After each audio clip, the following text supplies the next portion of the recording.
Hey everyone, it's Dinah, and this new trailer is probably going to be significantly harder to watch.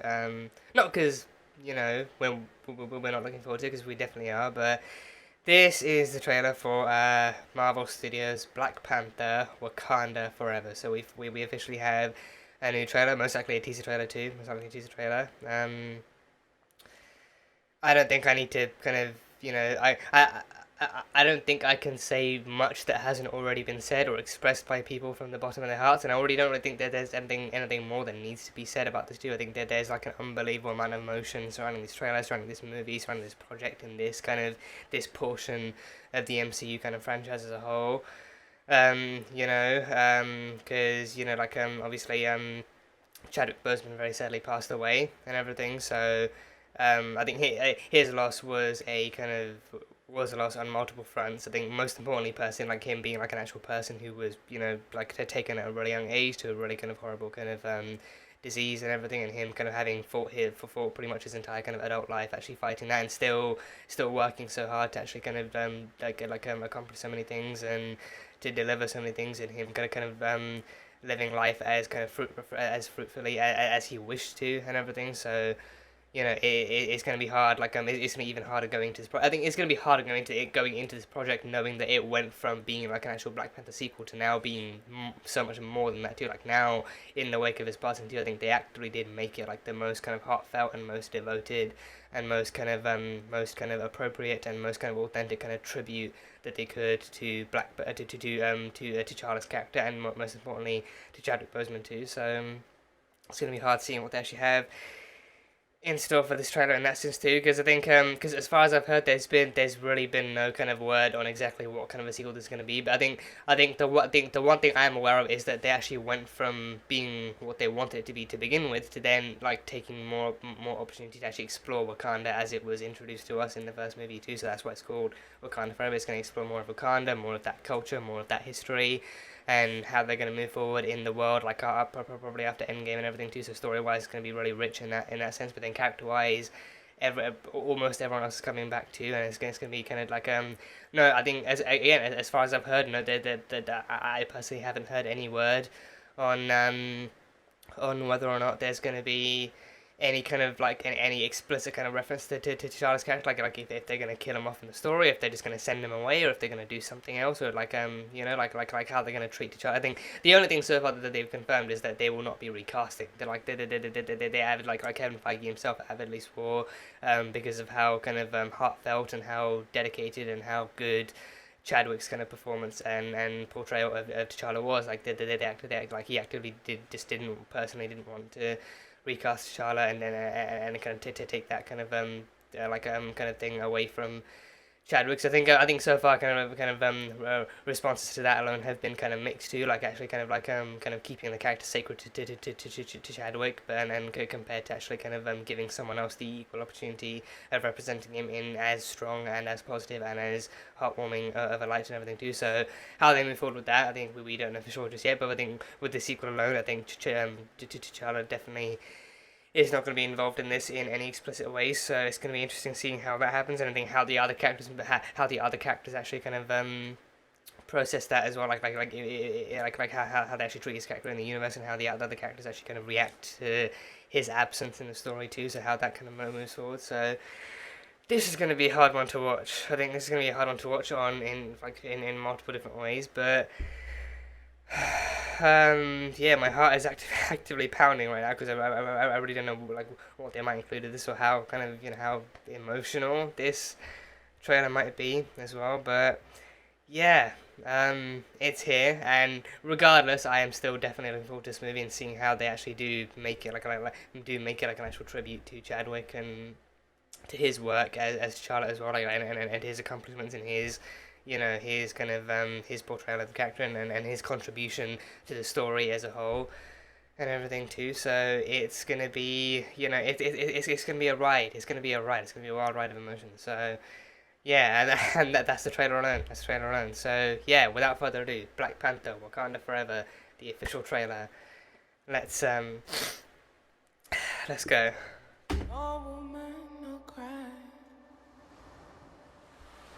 Heck yeah. No woman, no cry. Little darling, The queen, the don't shed queen, no tear. the queen. No woman, no cry. Oh, Shuri. Oh. Good friends we have, and good friends we've lost along the way. In this great future, you can't forget your past. So dry your tears and say, Whoa. An underwater pregnancy? Whoa. Or is that like Namor stuff? Because I think Namor's meant to be in this, right? Is that Namor? Is it? They're doing Namor in this. They're bringing Namor into this. Okay, that's interesting. Oh shit, what's this? Oh no. Oh no, what is this? Riri Williams! Yes, Ironheart, that's Riri Williams. This has to be Namor. I am queen of the Mbaku. most powerful nation in the world, and my entire family is gone. Have I not given everything?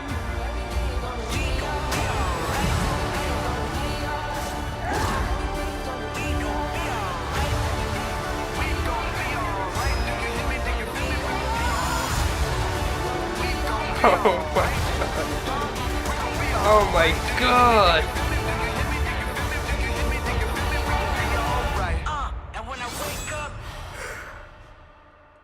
Is that a new Black Panther?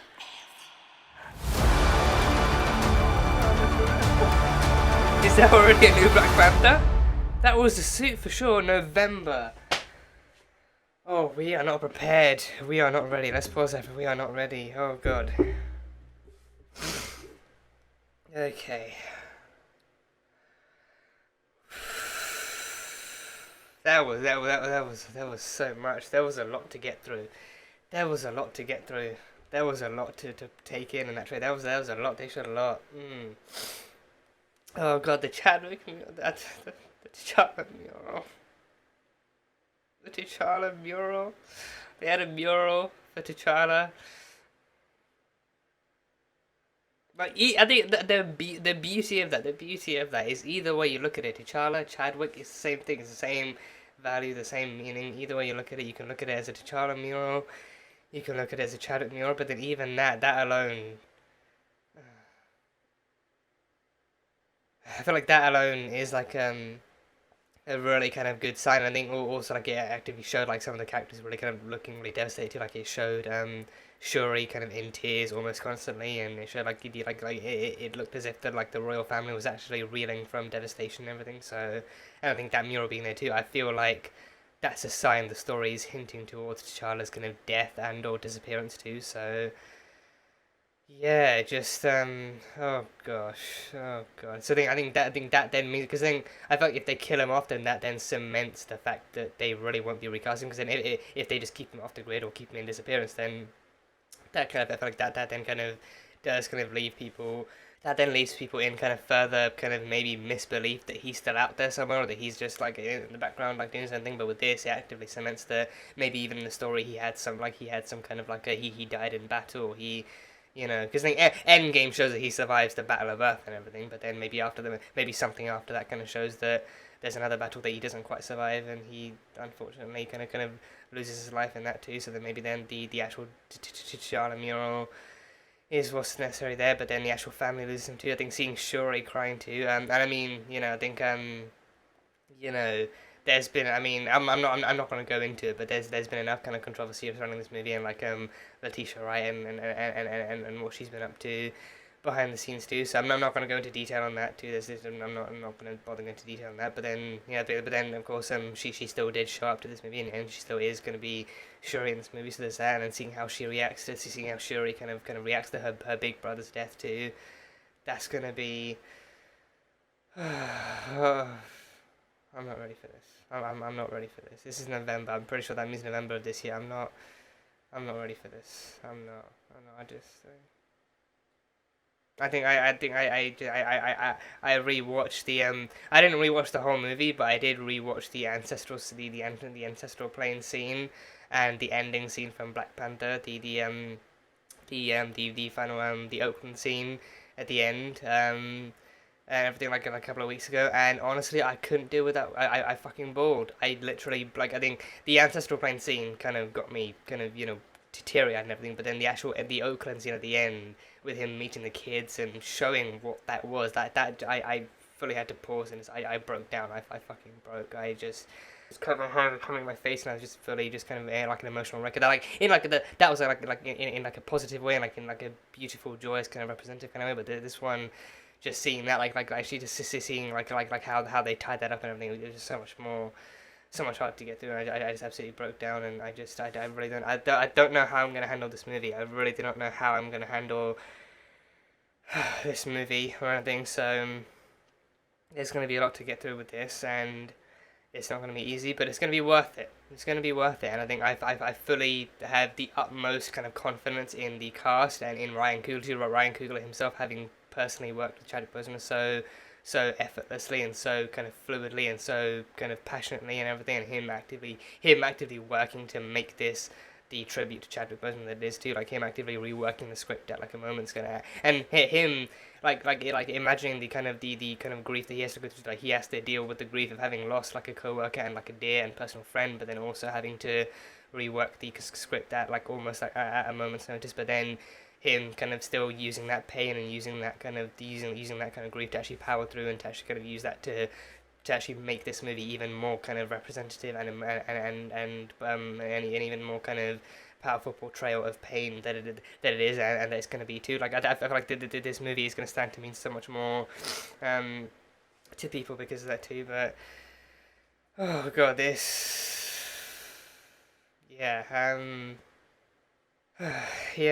but regardless, again, this movie is going to be one for the ages. It's going to be its very own kind of monument for the screen, and a monument in kind of Chadwick's history and in Black Panther's history and everything. So so that's that. But yeah. But the fact that at the end they actually showed like an actual, they showed like a different person in the Black Panther suit too, like the claws popping out and all that kind of stuff. So they're potentially like a new Black Panther suit, but then also someone new suiting up as a Black Panther too. So I think obviously since his passing, since like in some cases since an appropriate time after his passing, there have been theories and different kind of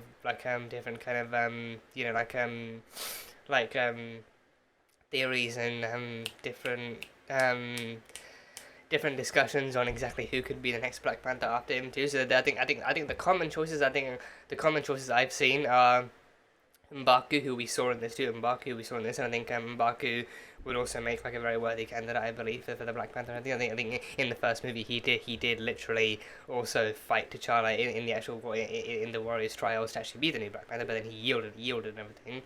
So I think M'Baku was one candidate, and I think Shuri, like her being like with her technological prowess and her still kind of like deep down understanding and respect for the Black Panther legacy and that kind of mantle, maybe she could be the one, or maybe Nakia could be one. So then there's been different kind of theories and different discussions on who could be the next Black Panther. If they don't recast T'Challa, then yes, I think all the characters that have been popularly theorized are in this movie, and then now at the end we actually get like a tease of like a new Black Panther potentially being revealed too. So yeah, I think it could be all of that. Could be not all of them, but could be one of them. It could be someone completely different that we're not expecting. Could be anything that we're not expecting. But yeah, it's gonna be interesting to find out exactly how they progress down that route, and exactly who they make and who they introduce, and exactly what that character brings to the mantle of the Black Panther 2. So that's going to be interesting to look at. And we also, like, on like a more positive note too, we had Riri Williams, Ironheart. She is going to get her own series. She's going to get her own series on Disney Plus. Is going to be coming, and I think she's also meant to have the most advanced Iron Man armor, or at least like the most kind of advanced suit armor in like reminiscent of Iron Man since Tony Stark's technology. So then, and I think her actually her being in Wakanda, her having access to Wakanda technology actually makes so much sense too. I think it actually makes like an appropriate amount of sense, and I think maybe even like I think granted Tony made the suit without Wakanda technology. I think maybe then maybe even then maybe her non Wakandan designs could be what attracts Wakanda to her, and maybe what attracts Shuri to Riri, to actually invite her over to Wakanda and be like, okay, so you made this stuff outside of Wakanda, now let's see what you can accomplish inside of Wakanda with our resources and with our technology too. So then maybe we could see two different versions of her tech, like one from outside of Wakanda with them regular kind of Iron Man level tech, or maybe even stuff like from within Wakanda too. So seeing her in this is going to be really cool to seeing her actually kind of being in Wakanda, surrounded by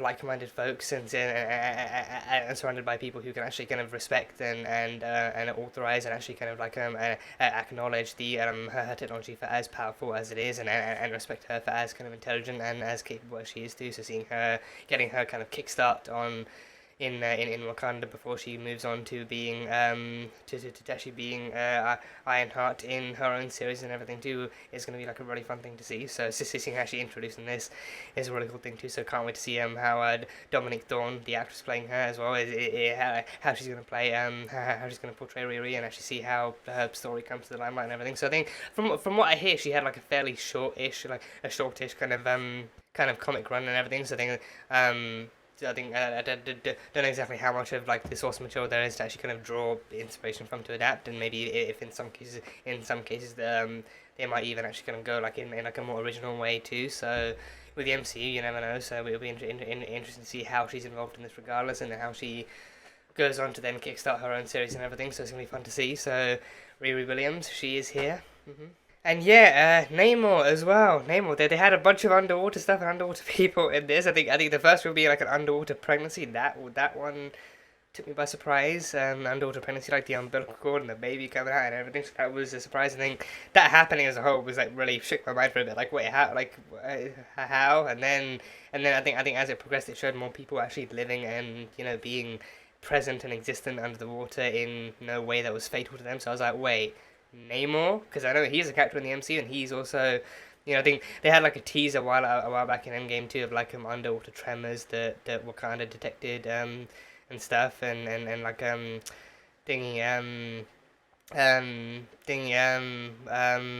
Okoye, she was reporting back to Nat as well, being like underwater tremors and stuff, but it's probably nothing. So that was like apparently a teaser of Namor. So I think now in this one, I think it seems like they will actively be introducing Namor and his people and everything. So I really don't know like a huge amount about Namor either. I think power wise, I've heard he's the equivalent of Aquaman of DC, but I think character wise, I'm not really sure exactly what. I think he's also like the ruler of his people too. Because don't know if they're still the Atlanteans of their universe, like if they're actually called Atlanteans or if they're called something else. But I think to my knowledge, he's still the leader of his people and the leader of his underwater kingdom and everything, and that species and everything and stuff. I think power wise, I think he's kind of like reminiscent of Aquaman. So there's that. But I think the one thing I actually do know, I think because of how I think because of how controversial it might be, is that he actually has like a more kind of shady, not shady, but like a more kind of a more kind of dramatic kind of I guess dramatic a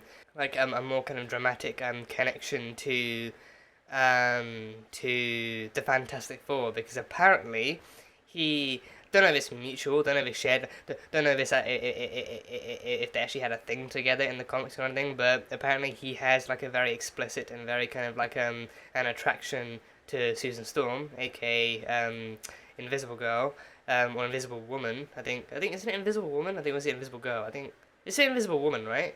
I'm pretty sure it's Invisible Woman.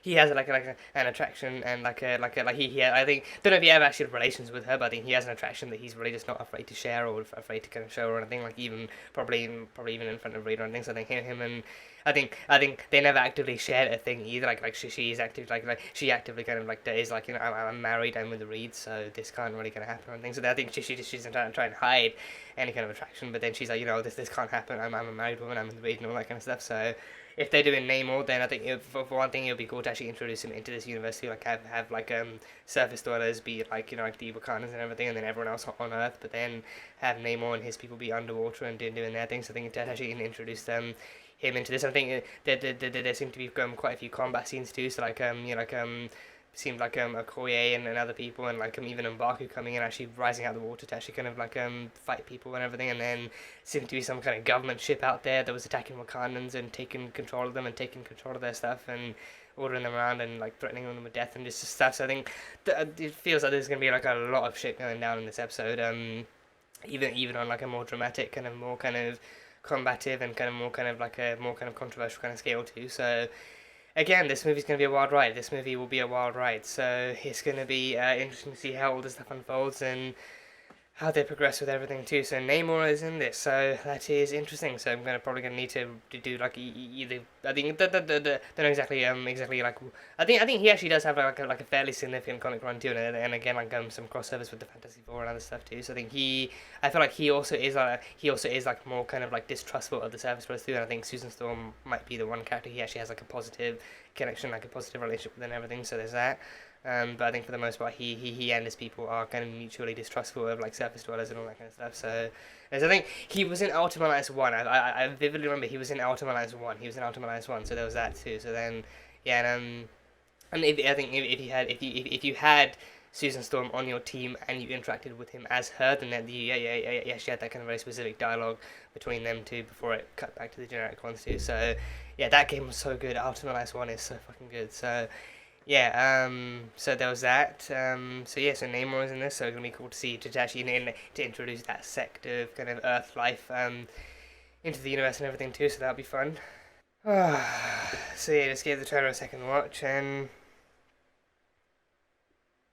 yeah, this is gonna be well worth the wait and well worth the watch, and emotions will be shared and shared amongst ourselves and shared amongst people, and tears will be shared, and a lot of crying is bound to happen, and I think that will be a kind of like it'll be a worthwhile time, and it'll be good to kind of get those emotions out in the air, and it'll be good to celebrate this and acknowledge this and respect this for what it is, and to just have it be what it is, and respect it and everything. So yeah, this is gonna be a special one. This is gonna be a really special one. So I think for now, those are pretty much all my thoughts and all my kind of initial kind of thoughts on this trailer and this movie and everything. Probably gonna need to actually sit down for a second, actually gonna process this and everything. So yeah, again, I personally don't really think I can say anything new that hasn't.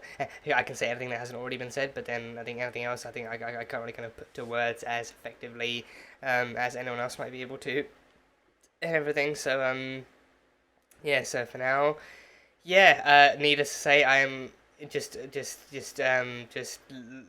looking forward to this movie in just so many different ways, and I can't wait to see what it's like as a movie, what it's like as a tribute, what it's like as an actual story, and everything, and how it connects everything together, and how it treats the characters, and how it treats this universe, and this kind of portion of the franchise and everything as well. So yeah, it's gonna be it's gonna be its own time of fun and drama and emotions and everything. So yeah, it's going to be well worth it. It's going to be well worth it. So yeah, that is pretty much all my thoughts on Black Panther Wakanda Forever, the first official teaser trailer. So yeah, thank you guys as always so much for watching. If you liked it, then feel free to leave a like and comment all your thoughts, and theories, how you feel about this movie, what you're going into this with, and how you feel this is going to be, and how you feel about moving forward the story, and how you feel about just everything in regards to it, and all your thoughts and theories and everything. And all your feelings and everything, just feel free to share it, feel free to get everything out if you want to in the comments and everything. So yeah, that is it, that is all for now. So until next time, bye bye for now.